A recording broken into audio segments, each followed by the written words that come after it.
This is a tale of cosmic detection, a quest through ancient skies. What was it that drew wise men from the East, that presaged the birth of Christ and the world's most popular religion? What was the Star of Bethlehem?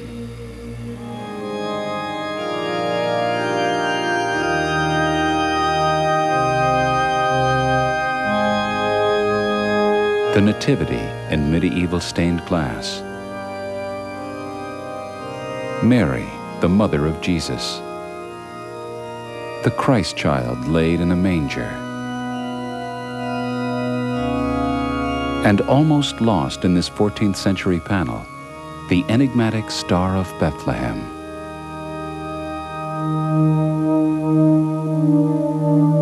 A supernova? Perhaps. The flash of an exploding star? Miracle, myth, or astronomical fact, it's one possibility to those who seek a scientific explanation. Was the Christmas star a comet?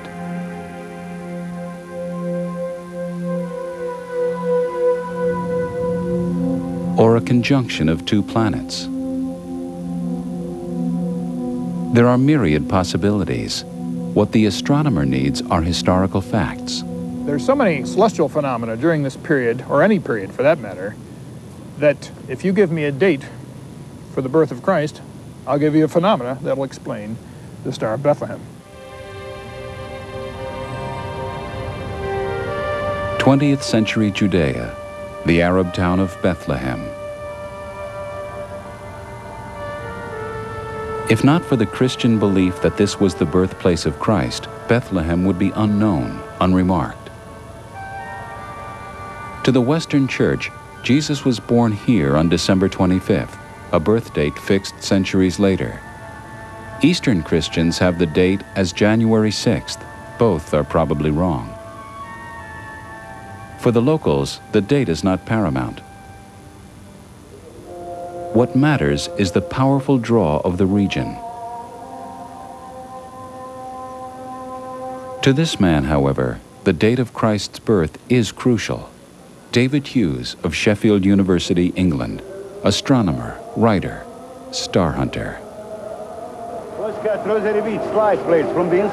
In a series of scientific publications, Hughes contends that Christians and chronologists are off on the birth date, not just by days or months, but by years.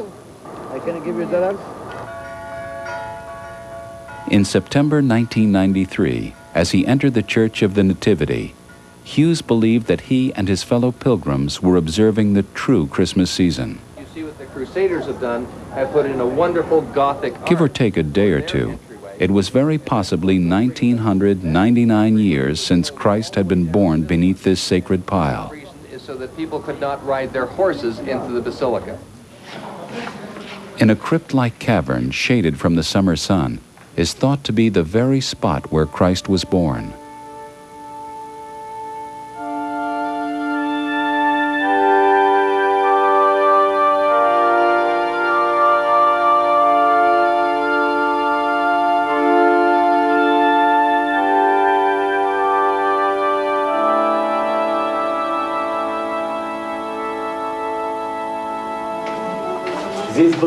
Protestant, Orthodox, Catholic, an ecumenical shuffle to say a prayer or light a candle.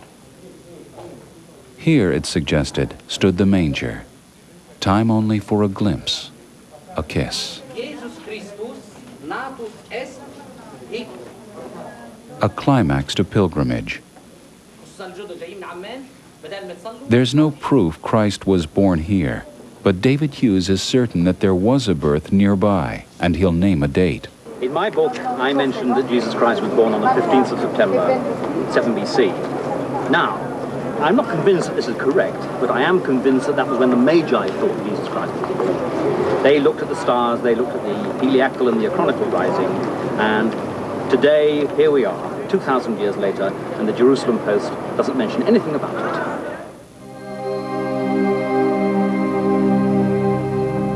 These are skies the Magi would have studied. The movements and positions of the constellations are virtually identical today. The ancients weren't troubled by city lights or atmospheric pollution. Their view of the stars was pristine and vital, for it was the only way to know the time, the date, the season. The Magi from the east read the skies. A star foretelling events in the land of the Jews could never go unnoticed.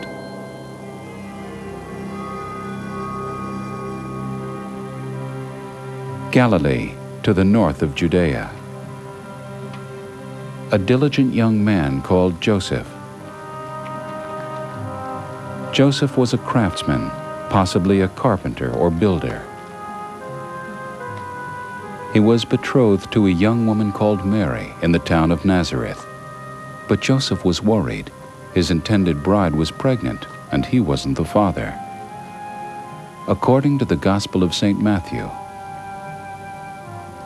while he thought on these things, behold, the angel of the Lord appeared unto him in a dream, saying, Joseph, thou son of David, fear not to take unto thee Mary thy wife, for that which is conceived in her is of the Holy Ghost. St. Luke's Gospel takes up the story. And it came to pass in those days that there went out a decree from Caesar Augustus that all the world should be taxed. And all went to be taxed, every one, into his own city. And Joseph also went up from Galilee, out of the city of Nazareth, into Judea, unto the city of David, which is called Bethlehem. These taxation decrees were issued about every 14 years, and a big inscription has been found near Ankara indicating that round about our timing 8 BC, one decree was issued, and this is the one, I think, that made the family move from Nazareth to Bethlehem. It was a journey of some 80 miles, necessary because Joseph was descended from the line of King David. Bethlehem was the royal city. Israel was part of the Roman Empire, and Caesar decreed that every man should file for tax at his family home.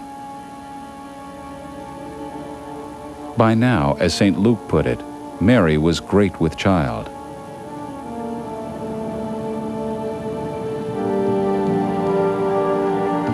And so it was, that while they were there, the days were accomplished that she should be delivered.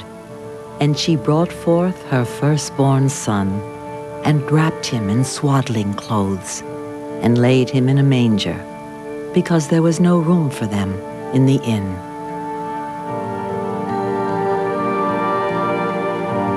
And there were in the same country shepherds abiding in the field, keeping watch over their flock by night. And lo, the angel of the Lord came upon them, and the glory of the Lord shone round about them, and they were sore afraid. And the angel said unto them, Fear not, for behold, I bring you good tidings of great joy, which shall be to all people. For unto you is born this day in the city of David a Savior, which is Christ the Lord. Luke calls the apparition the heavenly host. But there's a cosmic theory. Was it perhaps a rare southern sighting of the aurora borealis?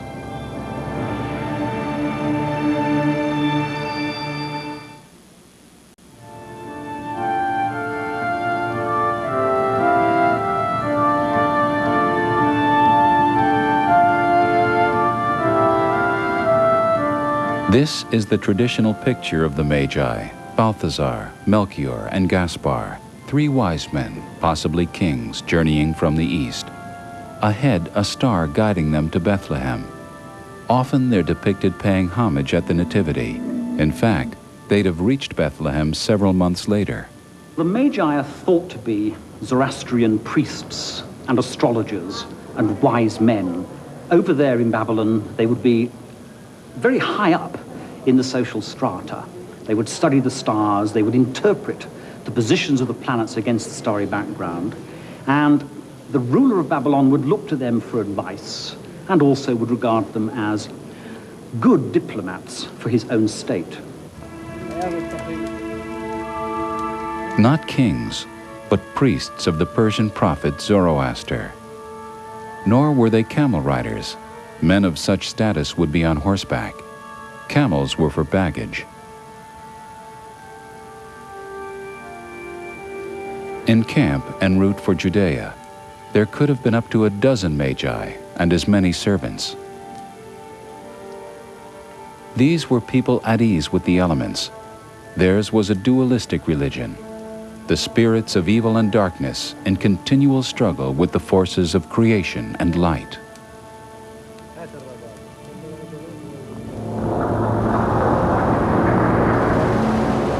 The gods, they believed, dwelt in wild places.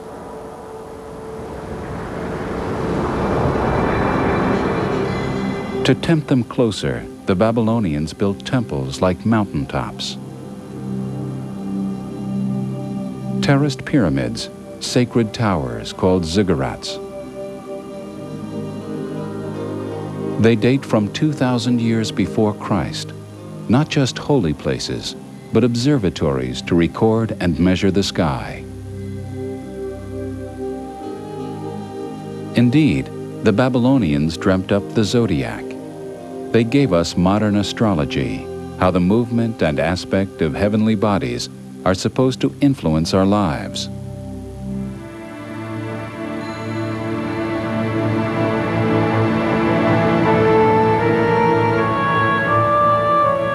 Thus, these were seasoned professionals, astrologers following a sign so powerful, so compelling, that they'd trek through the wilderness for months. We know of the Magi from Matthew's Gospel. In the days of Herod the king, behold, there came wise men from the east to Jerusalem, saying, Where is he that is born King of the Jews? For we have seen his star in the east, and are come to worship him. When Herod the king heard these things, he was troubled, and all Jerusalem with him. A natural reaction. For although Judea was a province of Rome, Herod retained much power. Jerusalem was a prosperous city, and Herod jealous of his throne. News of a usurper was intolerable. This was Herod's palace, and in the foreground of this scale model, the great Second Temple, hub of Judaism. Today, all that remains is the Wailing Wall. 2,000 years ago, Herod summoned his priests. Where, he asked them, would Christ be born? What had the scriptures prophesied? Their answer was Bethlehem.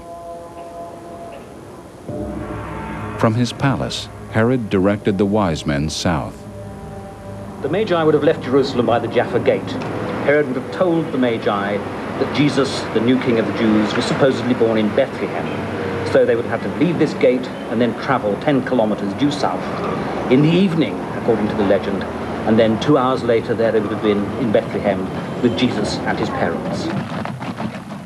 And lo, the star which they saw in the east went before them, till it came and stood over where the young child was.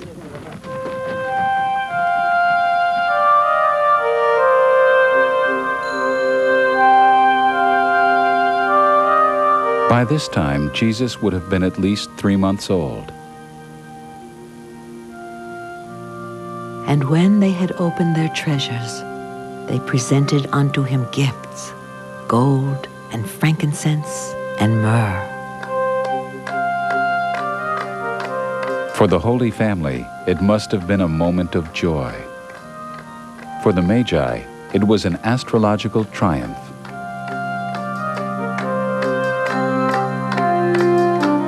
But trouble was brewing, as Matthew wrote of the Magi. And being warned of God in a dream that they should not return to Herod, they departed into their own country another way. In Jerusalem, Herod was raging. He'd already killed his brother to secure the throne. No baby would be king of the Jews.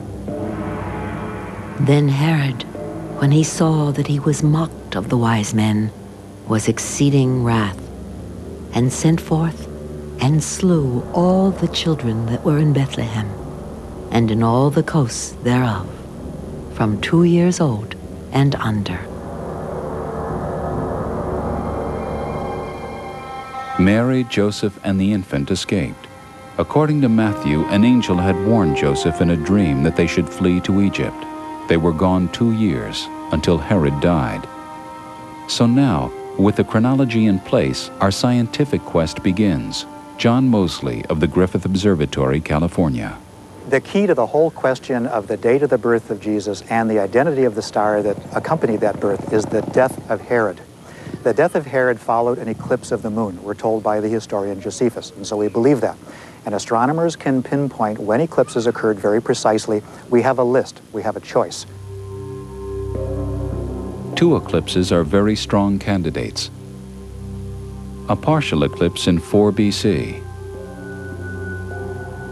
and a total eclipse like this in 1 BC. The darkened moon could have appeared blood red. It's the effect of the Earth's shadow. For a short time, sunlight is blocked from the lunar face.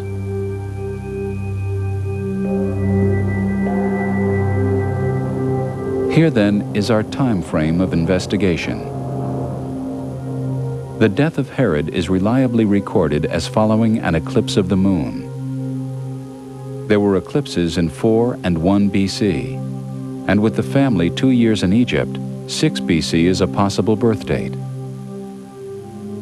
8 BC was the taxation decree, so the boundaries of our search are 8 and 1 BC. In pinpointing the Star of Bethlehem, the cosmos is our field of study. To the modern astronomer and the ancient astrologer, an identical vista. Their respective interpretations are another thing. Stonehenge in England dates from 2900 BC. A megalithic observatory, a prehistoric attempt to make sense of the skies.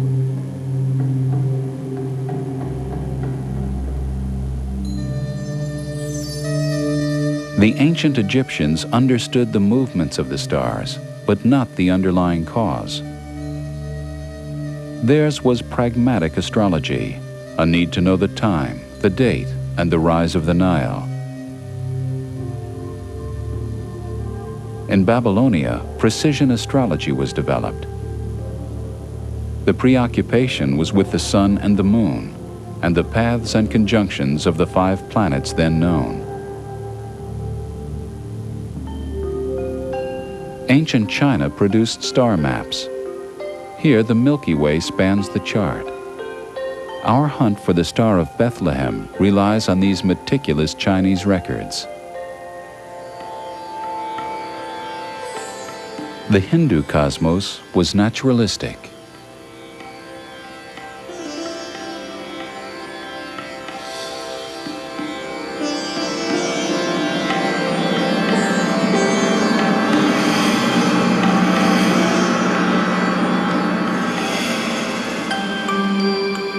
The Greek universe was more scientific, a series of concentric crystal spheres in motion around the Earth.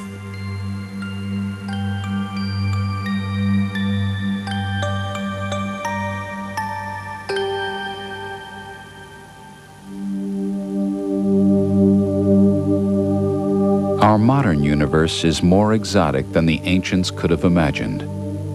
Fact has proved stranger than fiction. We live among stars and galaxies in a universe of seemingly infinite proportions. As astrology has yielded to astronomy, we've learned that our own galaxy, the Milky Way, is but one of 100 billion in the observable universe.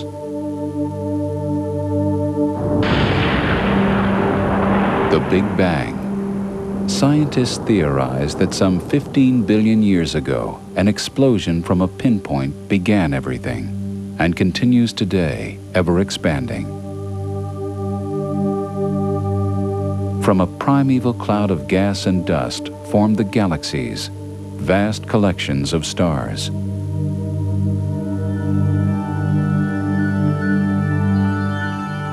A galaxy like our own is bigger than average. It's thought to contain 200 billion stars.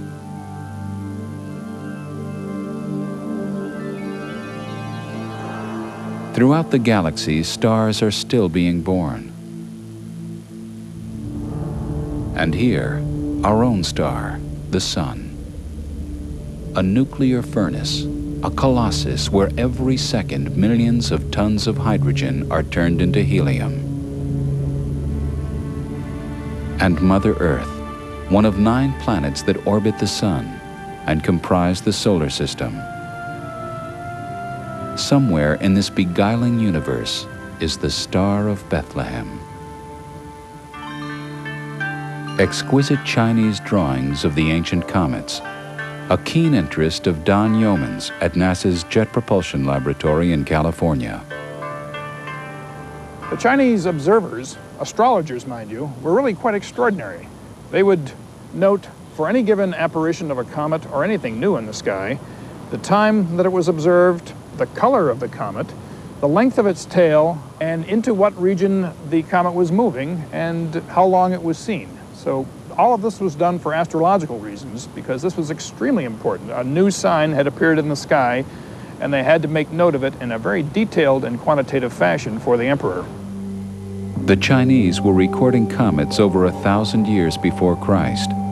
In the 3rd and 2nd centuries BC, the Babylonians made similar records. If the Star of Bethlehem were a comet, it would have been recorded in the East.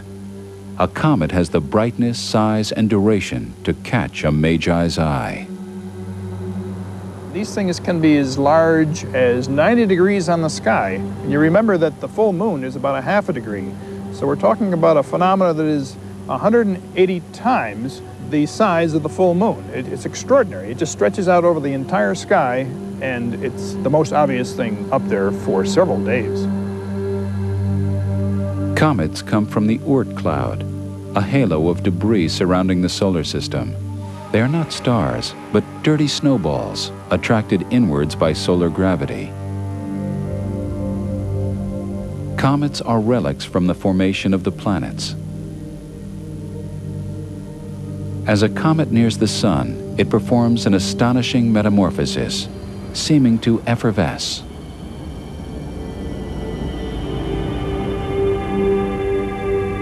The warmth of the Sun causes vaporization. Gas and dust stream off as a tail of plasma. By now, close to the Sun, the comet's tail is blown backwards by the solar wind. Only within the inner planets does it have this classic shape. The most famous comet is Halley. Its elliptical orbit takes some 76 years. From its farthest point beyond the outermost planet, Halley hurtles towards the Sun. So was Halley the Star of Bethlehem? The painter Giotto thought so, but Halley would have appeared in 12 BC, outside of our time frame. In the interval between 8 BC and 2 BC, there's really only one bright comet that was recorded by either the Chinese or the Babylonians. That was the comet of 5 BC, recorded by the Chinese as appearing in the constellation of Capricorn for about 70 days. The 5 BC comet loses out on the doom and disaster often said to accompany a comet. A red comet presaged the sacking of Jerusalem in 66 AD, and there was even a comet when the Normans invaded England. For example, in 44 BC, there was a bright comet seen, and it was thought to be the soul of Julius Caesar rising up into the heavens. In fact, I have a coin that shows on one side Augustus, the adopted son of Julius Caesar, and on the other side is this comet of 44 BC that was thought to be the soul of his father, Julius, rising up into the heavens. And if a comet didn't appear, one would have to be invented. In 814, when Charlemagne died, historians merely inserted in the local records the appearance of a comet. There wasn't a comet in the sky, but they put one in the local histories because no ruler would die without a comet in the sky, and no ruler would be born without a comet in the sky. It was just a significant celestial event that accompanied the birth and death of great men. So was it a comet the Magi had followed to Bethlehem? A comet had the right credentials, long enough in the sky to be with them from Babylon, the birth sign of a great ruler, and with the comet of 5 BC, big, bright, and rare enough to be special. The snag with the comet is it hasn't got a serious astrological message and also doesn't appear twice. Don't forget, the Star of Bethlehem was seen when the wise men were in the east and also when they got to Jerusalem.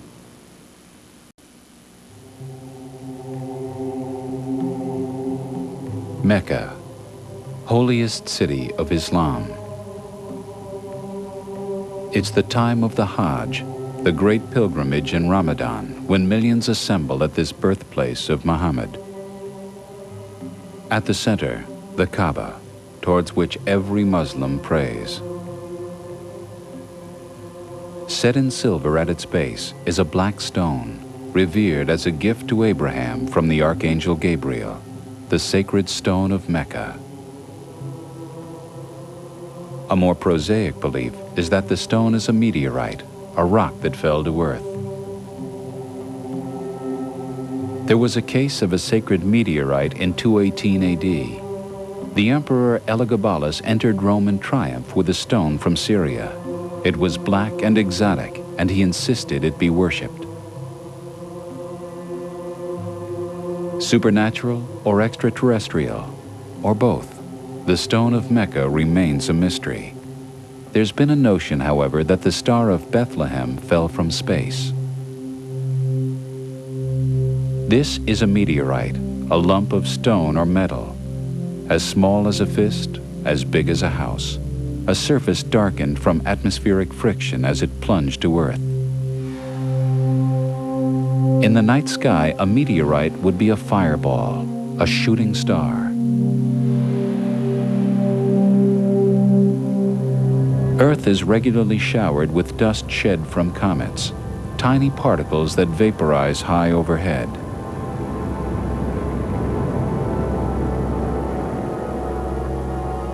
Sometimes they're bigger, lumps of interplanetary debris that survive entry into the Earth's atmosphere.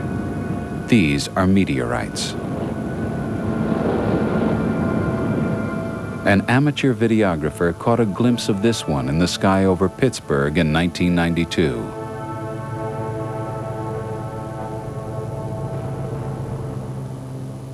So had the Magi seen shooting stars? Probably. But meteors and meteorites are too short-lived for the Star of Bethlehem. Such a sign had to be big, bright, and sustained. A so-called new star would qualify, a star in its death throes. New stars have been known for eons, though not their cause, sudden bright apparitions. One appeared in 1572 near the constellation of Cassiopeia, an observation by the Danish astronomer Tycho Brahe. Another had been seen in 1054 by Native Americans. Today its remnant is an ever-expanding cloud, the Crab Nebula. But run in reverse, the Crab contracts over the centuries to a single point of light. Sure enough, 900 years ago, the Chinese had recorded a new star, a cosmic catastrophe.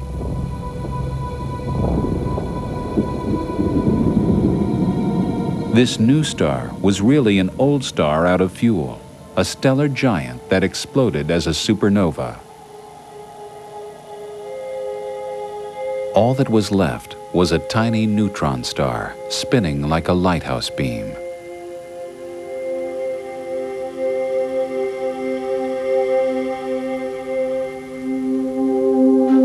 High in the Andes at the European Southern Observatory in 1987, a supernova was spotted in a satellite galaxy of the Milky Way. The news was flashed to the Anglo-Australian Observatory in New South Wales. That night, giant telescopes and cameras swung into focus. And there, captured for the first time, the image of a nearby supernova. On temporary assignment at the Royal Observatory in Edinburgh, David Mallon, the man who took the picture, had been in awe, even without a lens. That was the moment of greatest thrill. Be able to step outside and see a naked eye supernova that nobody else has seen for 400 years. That was just a wonderful thrill. These are Mallon's pictures of the large Magellanic Cloud where the supernova occurred. A previously ordinary star that suddenly flared.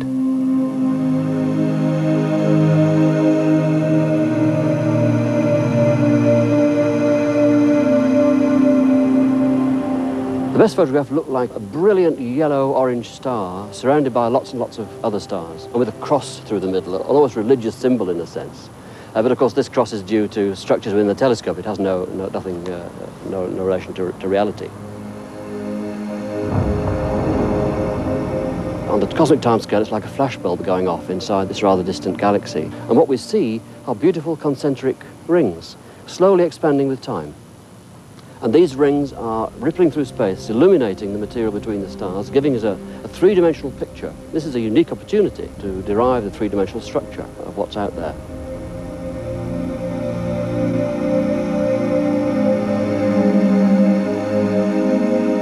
The initial brilliance of a supernova is visible for weeks. A supernova would be the perfect Star of Bethlehem.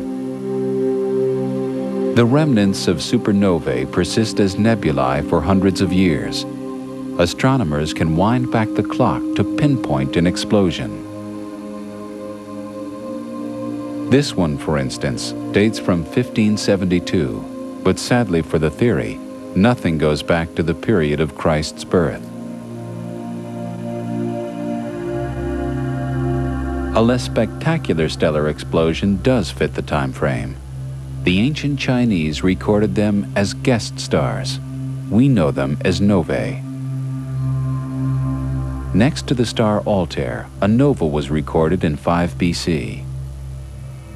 Stellar debris falling on a dying white dwarf is thought to cause a nova.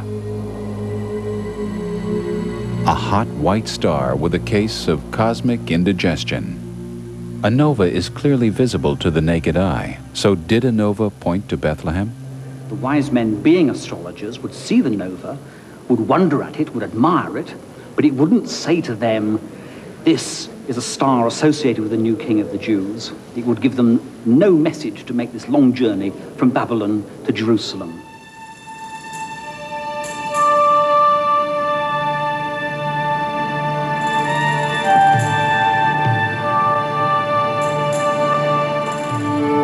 The Magi were en route for 3 or 4 months. They were astrologers. They knew the skies. So what had really spurred this epic journey? The likely answer is planets, those wandering stars so beloved by astrologers. According to Matthew, they'd seen a star in the east.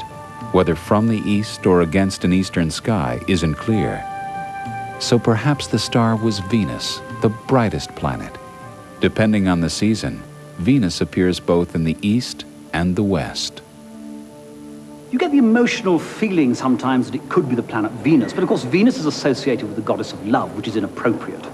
But from where I live in England, at Christmas time, Venus is often there in the western sky, low above the horizon. And of course Venus can be the brightest planet in the sky, and it really twinkles and beckons, and it's a marvelous object to look at. The lights of the city cannot dim the brilliance and attraction of Venus. But Hughes and his colleagues believe the Star of Bethlehem was more complicated. Astrologers are interested in conjunctions and oppositions. The Magi's Star of Bethlehem would have needed at least 2 planets. John Moseley has a hunch. On the evening of June 17th, 2 BC, Jupiter and Venus slowly moved closer to each other as they set in the west. And about an hour before they set, they would have merged into one single object. They were so close. Venus actually moved in front of Jupiter, and that's an exceptionally rare event. The last time it happened was in 1818. It won't happen again until the year 2065. So if you're looking for something that is both rare and spectacular, then you really can't beat when Venus moves in front of Jupiter. A double Star of Bethlehem? Certainly such a conjunction would have appeared bright in the sky from Babylon. But isn't 2 BC too late when we factor in the other clues in this heavenly riddle? It's up to historians to tell astronomers when to look into the sky to find the star. And I think astronomers have been looking a few years too early. But the history of the period is being reevaluated. And it seems that Herod might have died several years later than we thought before. We're looking again at the eclipse that is associated with Herod's death. There's a re-identification of the census that brought Joseph and Mary to Bethlehem. And then there's a war that was fought, a major war, when the Jewish people revolted following the death of Herod. And all of these have to be explained, and I think they might be explained better if Herod died in 1 BC, if Jesus was born in 3 or 2 BC, and that's why we're looking into the sky of 3 and 2 BC for the star. Most people think that Herod died in 4 BC. There's a possibility he died in 1 BC. But even then, with Mosley's idea, there's only 1 year between the conjunction and the death of Herod. And of course, Herod killed all the children 2 years and younger, and everybody thinks that Joseph and Mary went to Egypt for at least 2 years before they returned to Nazareth after the death of Herod. The Venus-Jupiter conjunction of 2 BC fails to convince Hughes historically. But there's another conjunction theory. It involves Jupiter and Saturn, and it's supported by the excavations of ancient Babylon. They've revealed extraordinary clay tablets, cuneiform texts, meticulous records of the sky, which confirm a fascinating episode of 7 BC. Day by day, the tablets chronicled a sort of celestial dance, Jupiter the fast one, Saturn the slower. Once they linked up, they seemed to partner each other in a cosmic waltz.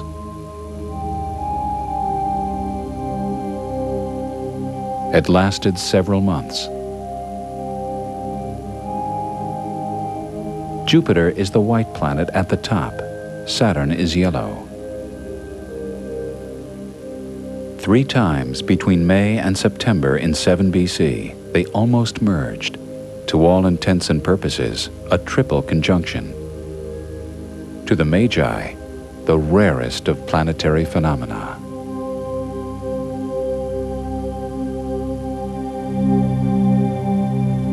The Babylonians were consummate astrologers.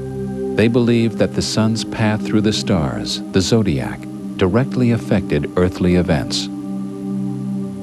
Equally, they were convinced that the planets, those wandering stars, influenced people's lives. And the fact that the conjunctions of 7 BC were happening in the constellation of Pisces was of profound significance to the Magi. The Babylonians saw Pisces as the sign of the Jews. Something extraordinary was happening. The Magi had probably predicted that Jupiter and Saturn would first meet on May 27th. This could have prompted their journey, for the Babylonians knew of Jewish culture and that a Messiah was awaited. The Jews had been refugees in Babylonia. So 4 months later, at the second conjunction on October 6th, the Magi could have well been on their way, and by now they'd have known the date of Christ's birth. On December 1st, the third conjunction would have confirmed a great event.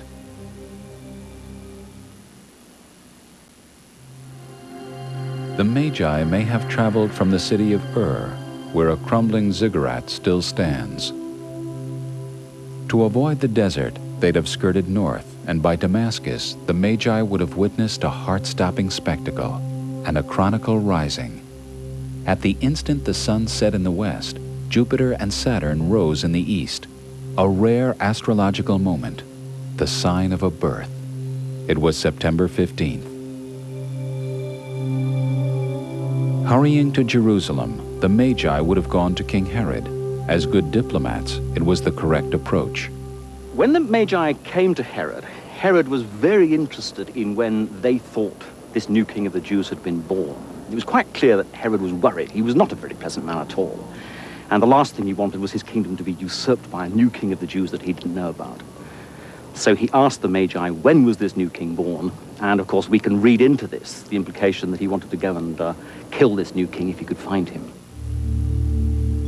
David Hughes believes the Magi were with Herod in December, at about the time of the third conjunction.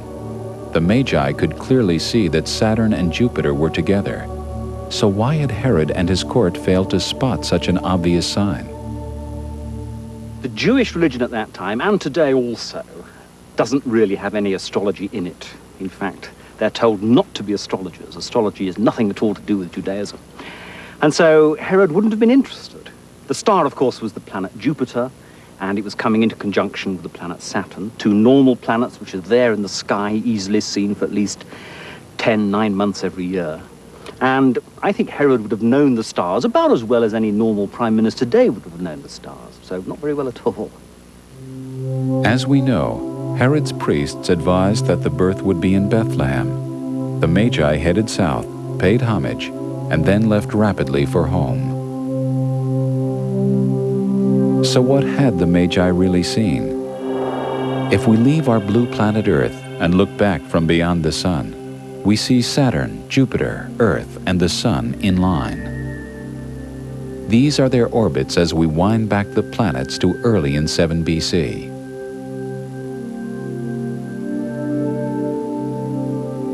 Next we go forward, on the day that all 4 bodies were exactly aligned.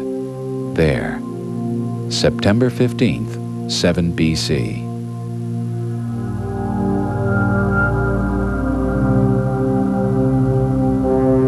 So the giant planet Jupiter, in conjunction with Saturn, was most probably the Star of Bethlehem. Their triple tryst in 7 BC occurs only once in hundreds of years, and for it to happen in Pisces is even rarer.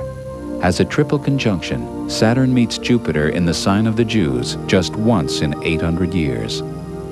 But if this confirms that Christ was born in 7 BC, why is the calendar so far off? It's all down to Dionysius Exiguus, a Roman monk, round about 530 AD. He tried to calculate the birth date of Christ. He thought that Christ was born on the 25th of December, 1 BC, and so the AD started the year after that. Unfortunately, this gentleman, Dennis the Little, had made 2 bad mistakes. He left out the year 0. He also left out another 4 years. So he was at least 5 years wrong. And from my calculations, I think he was another 2 years wrong as well. So I have Jesus born in September 7 BC. Personally, I find it incredible that Dionysius would make such an elementary error. He was a church historian living in Rome. He had access to archives that people today would kill for. And I can't believe that he would have made a simple error like this. I think that Dionysius was right and that Christ was born close to the year 1 BC. Debate and investigation continue. But Don Yeomans, the world's leading authority on comets, casts doubt on there being any Star of Bethlehem. If pushed, I think I would say first that the Star of Bethlehem may well have been apocryphal, it may have been a myth. My second choice probably would be the comet of 5 BC. Myth, the Midrash idea, if you believe in that, you're more or less turning round to St. Matthew and saying, look, Matthew, you're making it all up. When I read Matthew, I read a very simple tale told by a truthful man. And again, I can't myself believe that Matthew was making it up.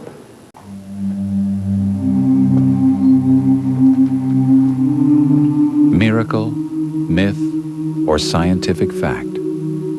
David Hughes continues his research. This cave is said to be the Magi's first refuge as they fled Herod's impending massacre.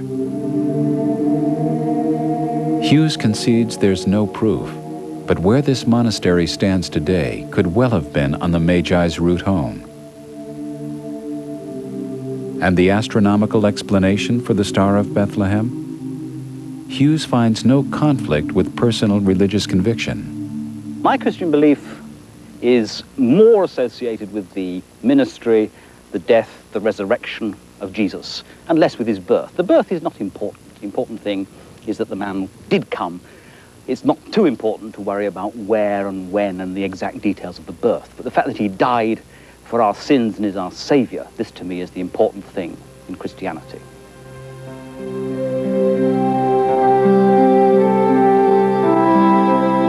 Next on TLC, so you think you're hot stuff behind the wheel, but could you land a jet fighter on the deck of an aircraft carrier? Just try on how'd they do that. Then it's bizarre secrets revealed on TLC Presents.